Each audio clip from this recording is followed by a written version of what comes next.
तो जैसे महादेव से मेरा संपर्क हुआ, हम तो भुला गए कि आरती कर रहे हैं। जब उधर ध्यान चला गया तो आरती गए भूल हम। महादेव से हमने कहा कि सुनिए, जो कहा सो सुनाते हैं, कहानी झूठी है। मैंने कहा कि सुनिए, ये जो आवाज गूंज उठ रही है ना, हरा भोला भोला भोला हरा हरा हो रहा था, खत्म हो रहा था, लेकिन अभी आरती होगी तब ना बंद होगा। हमने कहा ये गूंज जो उठ रही है यह पूरी दुनिया में उठ जाती, आप ऐसी दया करते। फिर हम सोचा, तुरंत सोच लिया कि साला मर जाएंगे तब होगा, बड़ी दिन लगेगा। हम तुरंत कहा कि और मैं इसका साक्षी रहूं, मैंने गवाह रहूं और मैं इसका साक्षी रहूं। ये महादेव नहीं पूछ सके कि जोड़ दिया है बाद में। मैंने ऐसा इत्मीनान से बोले कि जोड़ा हुआ नहीं लगा। हालांकि बाद में हमको याद आया कि अरे साला इसमें तो 200 साल लग जाएगा, तब हम क्या करेंगे। हम तुरंत कहा कि और मैं इसका साक्षी। वो नहीं पकड़ पाए। पकड़ने के लिए 10,000 साल के बाद क्या सोचिएगा, ससुरा पकड़ लेगा, लेकिन उसको फुर्सत यही काम है कि पकड़ते चलेगा। पकड़ने के लिए तो शिव 10,000 साल के बाद आप क्या सोचेंगे शिव जानते हैं, लेकिन उसको दूसरा काम धाम नहीं है। हम लोग क्या सोचते हैं, वही सोचते रहता है। साला हम तो सोच भी नहीं करते हैं कि आप क्या सोचते हैं। तो महादेव को फुर्सत है कि सोचता है कि हईनान का सोच रहा है। साला एक इतना अरब आदमी है, दूसरे ग्रहों पर भी आदमी है, का सोच रहा है। महादेव सोचेगा तो उसका अकिल फट नहीं जाएगा, सोच भी नहीं करता। इसीलिए कहा जाता है भोला भोला मने बूढ़े को, साले को कुछ पते नहीं। क्या भोला भोला मैंने नहीं कहा जाता कि लड़का बड़ा भोला हो, मौत तंग कर लो। कौन तरीका है भाई, भोला लड़का का है, उसको छेड़ रहे चिढ़ा रहे। मैंने बुढ़वा क्या बेचारा सीधा साधा है। सीधा साधा इसीलिए है ना, जानने के लिए तो 10,000 साल के बाद जीवात्मा क्या सोचेगी शिव जानते हैं, लेकिन उसको यही फुर्सत है, ये काम है कि कौन क्या सोच रहा है, कौन चीज पगला नहीं जाएगा वो, इसीलिए कुछ सोचता ही नहीं। ये लोग कहता है भोला है, बुढ़बक है। बुढ़बक नहीं है साला, जितना उसको अकील है साला किसी को अकील नहीं है, लेकिन अकील का इस्तेमाल नहीं करता है। स्कूल है, बच्चा पढ़ने नहीं जाता है, तो कहा अकील कहाँ से आवे।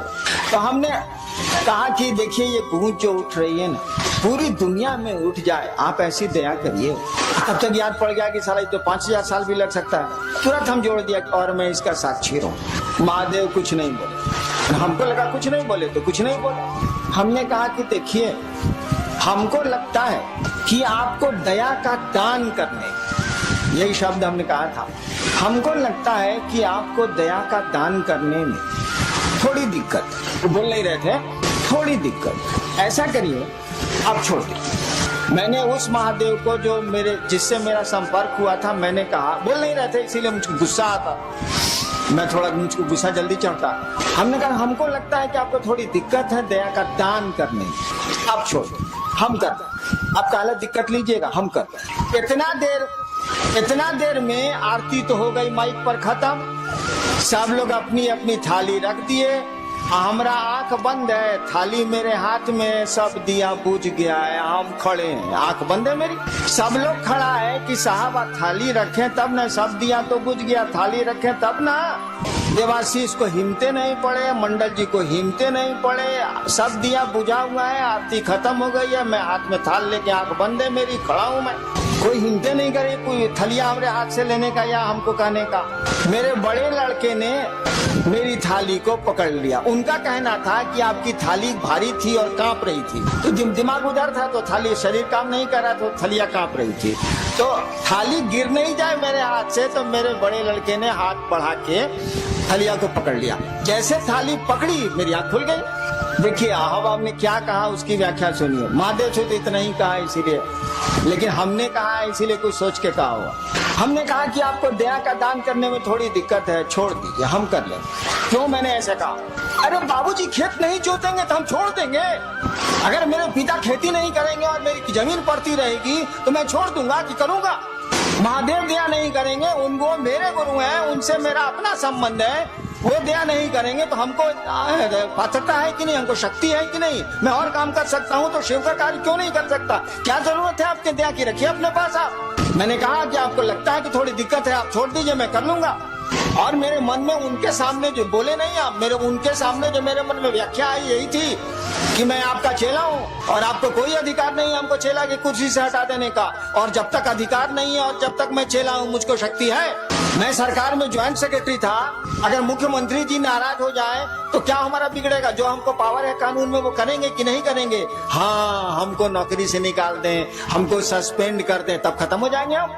लेकिन जब तक उस कुर्सी पर दरोगा है, उसको दरोगा का पावर है, भले 2 मिनट के बाद एसपी साहब हटा दें, जब तक वो कुर्सी पर है उसको कानून में अधिकार मिले हुए हैं।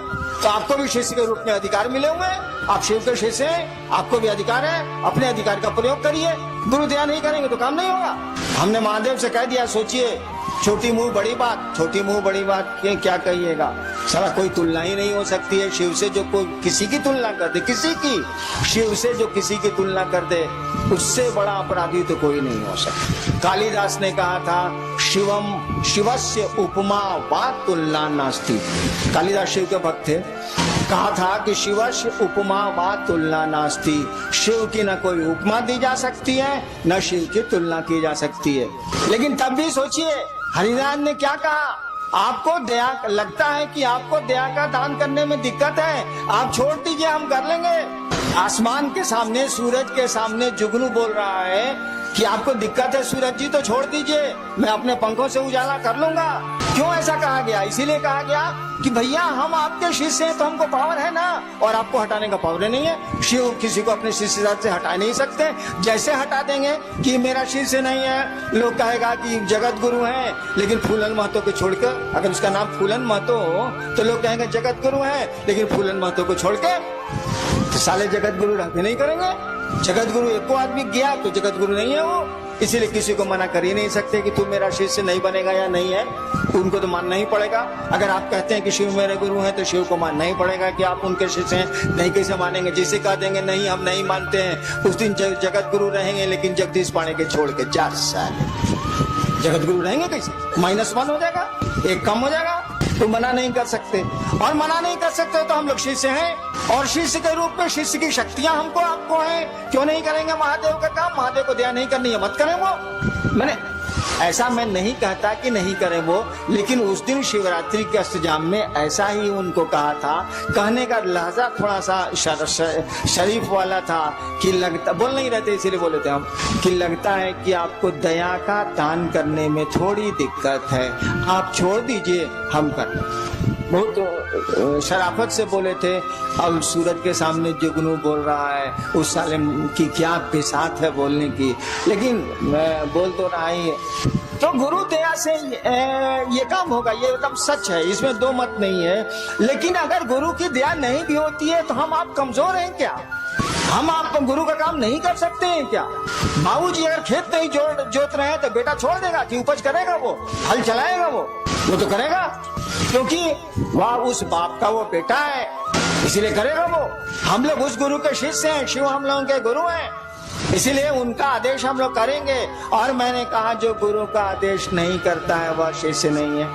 हमने यह भी कहा कि आप नहीं करते हैं तो उस गुरु से कहिए, क्यों नहीं कहते हैं? तो आप तो गुरु से कहिएगा नहीं। जब 1000 आदमी में आप कहते हैं कि बड़े ने गुरु भाता दया करें, दीदी नीलम आनंद दया करें, तब आप महादेव से बाहर में क्या कहते होंगे? हमरे मुँह पर कह रहे हैं कि आप हम पर दया करिए, तो बाहर में आप क्या कहते होंगे? समझ में नहीं आता। अरे दया गुरु ने करते हैं, दया उनकी संपत्ति है ना, कोई लेके करेगा। चापाकल अगर पानी दे रहा है तो लोहा सलाऊ, चापाकल का अपने बाबूजी का पानी है, बताइए जरा। बोरिंग चल रहा है, पूरा लोहा है कि नहीं? उसे पानी है बोरिंग में अपना? जमीने का ना पानी है भैया, वो चापाकल दे या कुआं दे या बोरिंग मशीन दे, कोई दे, जमीने का ना पानी देगा। अरे ससुरा हमू दया करेंगे तो महादेव की न दया करेंगे, उन्हीं से न लेके चापाकल साला पानी आ देगा। अपने में तो लोहा है साला, इसको अपना पानी कहाँ है? तो क्यों नहीं शिव से आप दया मांगते हैं? वो दया करते हैं। हमको तो छोड़ दीजिए, हमको तो लाचारी है दया करने की, मैं क्या कर सकता हूँ? मेरी तो फुलवारी ही है, तो मैं क्या करूँ? मेरे तो लोग आप लोग मेरे आदमी ही है, तो मैं मुझसे दया क्यों मांगते हैं? उस शिव से मांगिए ना मिलजुल के। हम पर तो आपका पूरा अधिकार है, नहीं भी मांगिएगा तब भी आपको मिलेगा, मांगिएगा तब भी मिलेगा, नहीं मांगिएगा तब भी मिलेगा। हरिनाम जाएंगे बच्चों कहाँ से? हम ही तो शुरू किया है भैया। जितने भी फूल खिल रहे हैं शिव शिष्यता के, मेरी ही बागवानी के फूल हैं। उन फूलों की सुरक्षा, उन फूलों का बढ़ाना वो तो मेरा अपना है, उसमें हम क्या कर सकते हैं? वो हमसे मांगिए या नहीं मानिए, हम तो हैं ही आपके साथ।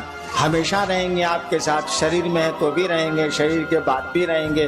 और हम चाहते हैं कि आपके साथ वो महादेव रहे, वो आपका गुरु रहे। दान लीजिए, ज्ञान भी लीजिए। उनसे बड़ा दानी नहीं, उनसे बड़ा ज्ञानी नहीं, दोनों काम करिए। दान का तभी उपयोग हो सकता है जब ज्ञान हो, और नहीं तो दान का कोई उपयोग नहीं है। सुना है ना कि सुपुत्र होगा तो काला धान इकट्ठा कर रहे हैं भाई साहब, आप कुपुत्र होगा तो काला धान इकट्ठा कर रहे हैं भाई साहब। कुछ समझ में नहीं आ रहा। कहा जाता है ना, हो ही सुपुत्र क्या धन संचय, हो ही कुपुत्र क्या धन संचय। अगर बढ़िया बेटा निकल गया तो काला संपत्ति इकट्ठा कर रहे हूँ, कर लेगा। और खराब बेटा निकल गया तो काला संपत्ति इकट्ठा कर रहे हैं, लुटा देगा, नष्ट कर देगा, खत्म कर देगा। हो ही सुपुत्र तो का धन संचय, हो ही कुपुत्र तो का धन संचय। समझ का खेला है, ज्ञान का खेला और कुछ नहीं। सुपुत्र का मानी क्या? ज्ञानवान। कुपुत्र का मानी उसको समझ नहीं है। तो गुरु ज्ञान देते हैं और आपके गुरु शिव हैं, ज्ञान उन्हीं के पास है, दान उन्हीं के पास है, सब कुछ वही रखते हैं। ज्ञान मांग लीजिए तो दान मांगने का वकील भी आ जाएगा, इसे वकीलो नहीं है। ज्ञान मांग लीजिएगा तो दान मांगने की बुद्धि भी, समझ भी आ जाएगी। एगो लड़का के बियाह बरतुहार आई रहे, होखे वाला ससुर पूछलस की बियाह में का ले बउआ, कॉलस की रेडियो ले, रेडियो। उसका साथी पढ़ता था बाहर, वो तो देहाते में रह गया था, वो टीवी जानबे नहीं किया। पीछे से उसका साथिया खोस रहा है, तेरे टीवी बोलना, टीवी आजकल तो एलईडी तक आ गया है रे साला, बोलने रे साला, एलसीडी एलईडी बोलने रे साला। वो साला जान ही नहीं रहा है कि टीवी क्या है, फिर वो बोल रहा है कि जी रेडियो। तो दान तो उसी का न मांगिएगा जिसको आप जानते हैं, जिसको जानते ही नहीं है, समझते ही नहीं है, उसका मांगिएगा कहाँ से भाई साहब। 5 साल के बच्चे से महादेव पूछे कि बउआ क्या चाहिए, साक्षात महादेव आके खड़े हैं और पूछ रहे हैं कि बच्चा क्या चाहिए, कहेगा अंकल एगो कैडबरी चॉकलेट। उसको जरा दिल्ली जेएनयू से पास करने दीजिए। आप महादेव को कहिए कि सरकार जब वो 5 साल का था तो आप गए थे, दर्शन दिया था, पूछा था, आज चलिए ना, नानी मरे जो महादेव जाए, जा नहीं सकता। क्या उस साल को समझ आ गई? तुरंत कहेगा जी मनमोहन सिंह हटा के हमरे, जा नहीं सकता। टोपी की कहानी सुनी थी ना, मंसूर जो खुदा के इतने बड़े प्रेमी थे, बहुत बड़े सूफी संत हुए हैं अरब के। मंसूर दिन का समय था, सोए हुए थे, उठने हुए थे, अचानक खुदा की आवाज आई, मंसूर मंसूर टोपी बेचेगा, टोपी पहने हुए थे। अचानक खुदा की आवाज आई, दो प्रेमी गप कर रहे हैं, तो गप का क्या अंजाम होगा सोच लीजिए। खुदा ने पूछा मंसूर मंसूर टोपी बेचेगा? मंसूर ने कहा तेरे पास है क्या जो तो खरीदेगा, जा सोने दे। खुदा ने कहा मेरे पास कुछ नहीं है। अरे पूरी कायनात मेरी, पूरी दुनिया मेरी, पूरी प्रकृति मेरी, सब कुछ मेरा, तू कहता है कि मेरे पास कुछ नहीं है। मंसूर ने फिर कहा देख तेरे पास कुछ नहीं है, तेरे पास है क्या? मुझको सोने दे, मुझको नींद आ रही। तो नहीं मंसूर बोलो ना, टोपी बेचेगा, टोपी बेचेगा? मंसूर ने कहा हाँ बेचेंगे। खुदा ने कहा दाम बोल। मंसूर ने कहा ऐसा कर, तू सारी दुनिया के लोगों को जन्नत दे दे, माने स्वर्ग, तू सारी दुनिया के लोगों को स्वर्ग दे दे। खुदा ने कहा मंसूर यह काम तो मैं नहीं कर सकता। क्या जन्नत नहीं दे सकते ना? जन्नत नहीं ना दे सकते, सारी दुनिया के लोगों को जहन्नुम दे दे, नरक, स्वर्ग नहीं दे सकते ना, सारी दुनिया के लोगों को जहन्नुम दे दे। खुदा ने कहा मंसूर मैं यह भी नहीं कर सकता। मंसूर ने कहा मैंने पहले कहा था कि तेरे पास है क्या जो तू खरीदेगा? तू जा, मुझको सोने दे, नींद आ रही मुझको, तेरे पास कुछ नहीं है। और खुदा चले, नहीं खरीद पाए। हमने कहा कि उसको जेएनयू से पास होने दीजिए, महादेव को भेजिए उसके पास, नानी मरे जो महादेव जाए, जा नहीं सकता। तुरंत कहेगा जी सोनिया जी के पार करूं, हमरा बैठाऊं, तुरंत कहेगा। यानी ज्ञान आ गया। आप मुझसे मेरे पास आते हैं, अमूमन लोग किस काम के लिए मेरे पास आते हैं? परेशानी है, फलना बीमार है, फलना मेरा बात नहीं सुन रहा है, हाई है, हाउ है, हाउ है, हाउ है, इसलिए मैं जल्दी लोगों से मिलता नहीं। हाई हाउ क्या करूं मैं? उसको अकेले ही नहीं है। इस साला समझता है कि यही दुनिया है, ये समझता ही नहीं कि जाने की जगह है। साला यहाँ हम लोग कितने दिन रहेंगे? हमारा आपका घर तो नहीं है। सब हम लोग जाएंगे कि नहीं जाएंगे? हम लोग को पूर्वज गए कि नहीं गए? अरे साला जब यहाँ रहना नहीं तो यहाँ की चीजों को मांगना क्या? काम चल ही जाता है। मुझको खाने की दिक्कत नहीं ना है। जिसके इतने भाई बहन हो साले खाने की दिक्कत कैसे हो सकती है? मुझको खाने की दिक्कत नहीं है, 2 रोटी खाता हूँ। करोड़ों जिसके भाई बहन हो इस देश और बाहर में, उसको भोजन की दिक्कत तो नहीं हो सकती है। मैं 2 रोटी खाता हूँ। इससे ज्यादा आप खा ही नहीं सकते तो खाएंगे क्या? एक साथ 2 चप्पल पहने है, बताइए हमरा राखी 2 जोड़ा चप्पल एक साथ पहन के निकली तो, एक साथ 2 साड़ी पहन के निकली तो, एक साथ 2 शर्ट पहन के निकली तो नहीं निकल सकते आप। एक बार एक ही जूता पहन सकते हैं आप, 2 जूता नहीं पहन सकते। तो चलिए 2 जोड़ा रख लेंगे। सारी 50 जोड़ा कहने जूता रखे हैं भाई साहब। जुतवा रहेगा, आप नहीं रहिएगा। इस संसार में कोई चीज नहीं रहती है, रह ही नहीं सकती है, उसमें परिवर्तन होना ही होना है। पहाड़ बदल जाते हैं तो आदमी क्या? तो हमको आपको समझ ही नहीं है। महादेव भेटा जाएंगे तो मांगेंगे जी एगो आश्रम बन जाए शिव परिवार का। अरे सारे लोगों ने आश्रम बनाए हैं, तुम दिल में आश्रम क्यों नहीं बनाते? तुम लोगों के मन में शिव को क्यों नहीं बैठाते? इन मकानों में शिव को बैठा के क्या होगा? मकान शिव थोड़े ही हो जाएंगे, आदमी ने शिव होगा भैया। तो हम लोग मांगेंगे महादेव से ही। समझ ही नहीं है, अक्ल ही नहीं है, ज्ञान ही नहीं है तो मांगेंगे क्या? अरे तुम मेरे पास आते हो, शिव को क्यों नहीं मांगते? मैं शिव दे सकता हूँ, आप शिव को क्यों नहीं मुझसे मांगते हैं? तो बेटा मांगते हैं, तो बीमारी को छुड़ाना मांगते हैं, तो बाल गिरना छुड़ाना मांगते हैं, यही सब तो करते हैं आप। समझ ही नहीं है, क्या समझ नहीं है कि शिव क्या?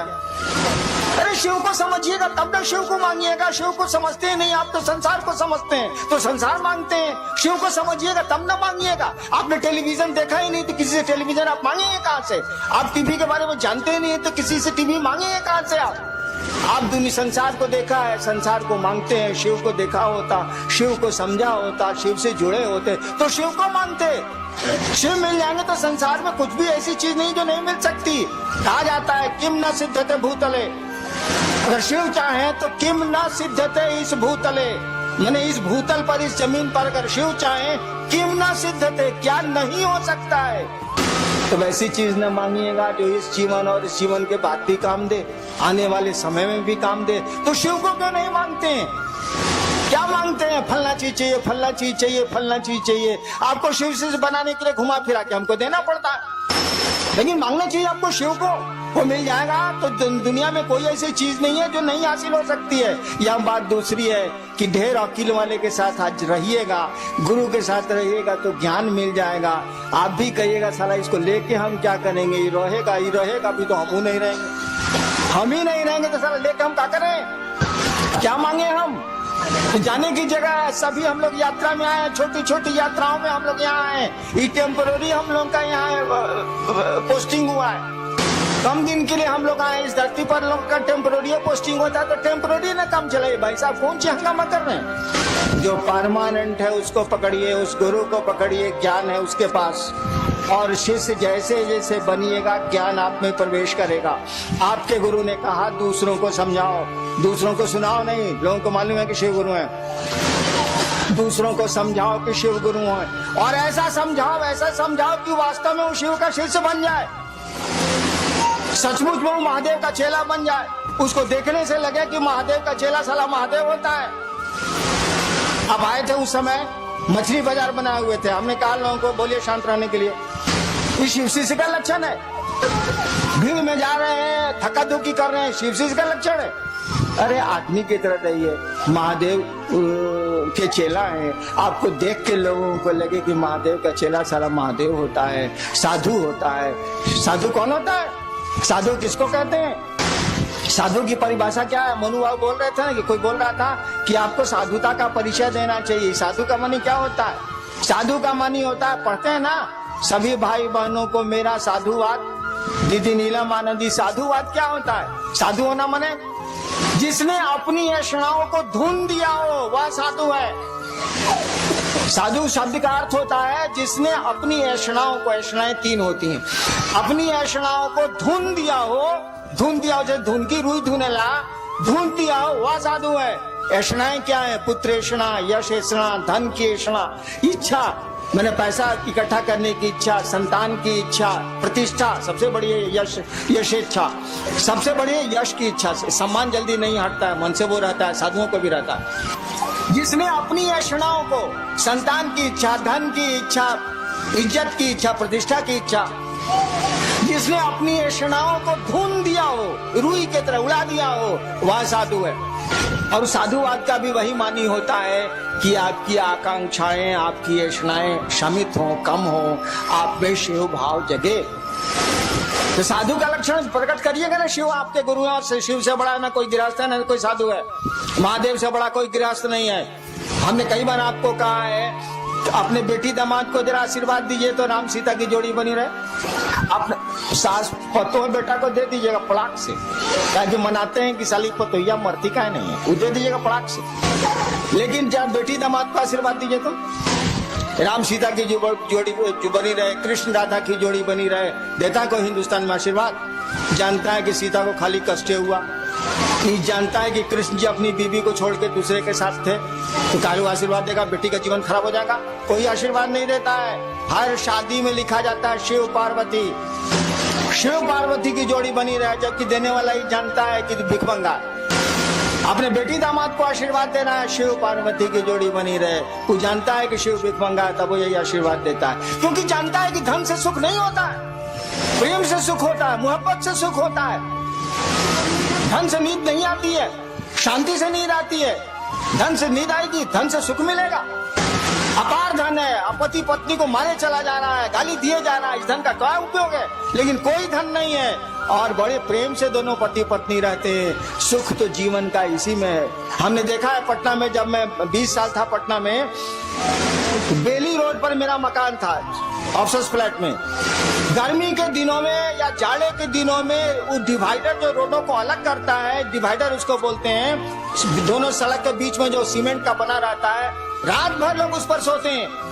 कई बार रात में गाड़ियां उन लोगों पर चढ़ गई, 5 आदमी मर भी गए थे, बंजारा थे। डिवाइडर पर लोग सोते हैं। और आपको पता है पटना में एसी में सोने वाले कम लोग नहीं है, एयर कंडीशनर में। और कम वक्तों को नींद की गोली के बाद भी नींद नहीं आती है। और बेली रोड पर जब गाड़ियां चलती रहती है, मध्य रात्रि को ट्रकें चलती रहती हैं, सोने वाले इत्मीनान से सोते हैं और नींद नहीं खुलती है। बल्कि कई बार ऐसी घटनाएं हुई हैं कि गाड़ियों के चक्के चढ़ गए, लोग मर गए। देखिए, नींद आने के लिए धन की कोई जरूरत नहीं, क्योंकि बड़े बड़े धनी लोग नींद की गोलियों के बाद भी नहीं सोते हैं। नींद की गोलियां उनको नहीं सुला पाती हैं, डॉक्टरों की सुइयां उनको नहीं सुला पाती हैं। सुख धन में नहीं है, सुख मोहब्बत में है, प्रेम में है। इसीलिए बाप अपने बेटे दामाद को यही आशीर्वाद देता है, शिव पार्वती की जोड़ी बनी रहे, क्योंकि वो जानता है, यह जानते हुए भी कि शिव भिखमंगा है, शिव के पास कुछ भी नहीं है, ये अपनी पार्वती को क्या खिलाएंगे, तो अधन पी के रह जाते हैं। तब भी आशीर्वाद इसी का दिया जाता है। राजा का आशीर्वाद नहीं होता। राम अवध के राजा थे, उनका आशीर्वाद नहीं दिया जाता। कृष्ण द्वारिकाधीश थे, उनका आशीर्वाद भारत में नहीं दिया जाता। शिव पार्वती की जोड़ी बनी रहे, आज तक सभी शादियों में यही होता है। तो शिव से बड़ा कोई गृहस्थ भी नहीं है। जितने गृहस्थ हैं उन्हीं की बात करते हैं। शिव से बड़ा कोई गृहस्थ नहीं है, शिव से बड़ा कोई साधु भी नहीं है। इसको तो समझाने की जरूरत ही नहीं है। शिव से बड़ा साधु भी नहीं है, और वही शिव आपका गुरु है। उसी शिव से दान के साथ आप ज्ञान मांगने गए हैं। उसने जो कहा है उसको करिए, मनोयोग से करिए। हमसे जितनी मदद लेनी है ले लीजिए, हम देंगे मदद आपको, लेकिन दया गुरु से मांगिए। शिव को सामने कीजिए, हरिनाम को सामने करने की जरूरत नहीं है। आदमी का स्वभाव है, सामने जिसको कर दीजिएगा, अगर वो दिख रहा है उसको धर लेगा। वो अप्रत्यक्ष को नहीं पकड़ता है, आदमी का ही स्वभाव होता है। जो सामने पड़ेगा उसी से मदद मांगेगा। ये हमको सामने कीजिएगा, लोग हमसे मदद मांगेंगे, छिड़ जाएंगे चूट। एक आदमी आपको कह रहा था, मोतिहारी का ही था, कि साहब बोले कि हमको पकड़ोगे तब वो महादेव नहीं मिलेंगे, गुरु नहीं मिलेंगे, और हमको छोड़ोगे तब वो गुरु नहीं मिलेंगे। मैंने कहा था कि सड़क हूं मैं, आप गुजरिए उससे, उस रास्ते को छोड़िएगा तो शिव गुरु की बात आज तक नहीं की गई है, वो आपके गुरु नहीं बनेंगे, दिक्कत होगी आपको। मैं रास्ता हूँ, गुजरिए उससे, मैं मंजिल नहीं हूँ। मंजिल आपके गुरु हैं, शिष्य की हर एक शिष्य की मंजिल उसके गुरु होते हैं। आप शिव के शिष्य हैं, आपके मंजिल शिव हैं। आपका गुरु आपकी मंजिल है। गुरु भी तो शिव से ही जोड़ता है, कोई गुरु और शिष्य को शिव से ही जोड़ता है। आपके गुरु ही शिव है, मंजिल आपकी है, रास्ता मैं हूं जरूर। ना हमको पकड़िए ना हमको छोड़िए, साथ लेके चलिए, लेकिन आगे देखिए, लोगों को शिव गुरु से जोड़िए और पूरी दुनिया के लोगों को जोड़ना है। अभी तो आप मोतिहारी में फंसे हुए हैं, आगे निकलिए। हम लोगों ने चाहा है कि 2012 तक पूरे देश के हर एक इलाके में हम लोग शिव चर्चा शुरू करें। खाली मोतिहारी में घूंघट तल्ला से हुई, बाहर निकली लोनी, महादेव का काम करी लोनी ना चली। आज तक तो बेलना चौकी बहुत भइल बा, करी लोनी, हमरा कोनो में दिक्कत नहीं है, लेकिन घर से बाहर निकली लोनी, बड़ी लात सहले बनी, कुछ लातों मारे के सीखी। चलिए आप लोग महादेव का काम करें, मेरा साथ है, मेरे पास जितनी शक्ति है दृश्य या अदृश्य आपका साथ देगी, आप सबों का साथ देगी। हम लोग महादेव को आगे करेंगे, शिव गुरु की बात करेंगे, लोगों में शिव गुरु से जुड़ाव पैदा करेंगे। हम तो आपके साथ हैं, हमको आगे करके क्या करिएगा, हमेशा मैं आपके पीछे हूँ। आप देखें अथवा नहीं देखें, आपको नजर आए अथवा नहीं आए, जब भी आप महादेव के काम करने को सोचते हैं मैं आपके पीछे हूँ, इसको सोच के महादेव को आगे करिए। चलिए आप लोगों को हम प्रणाम करते हैं, आप लोग मेरा प्रणाम स्वीकार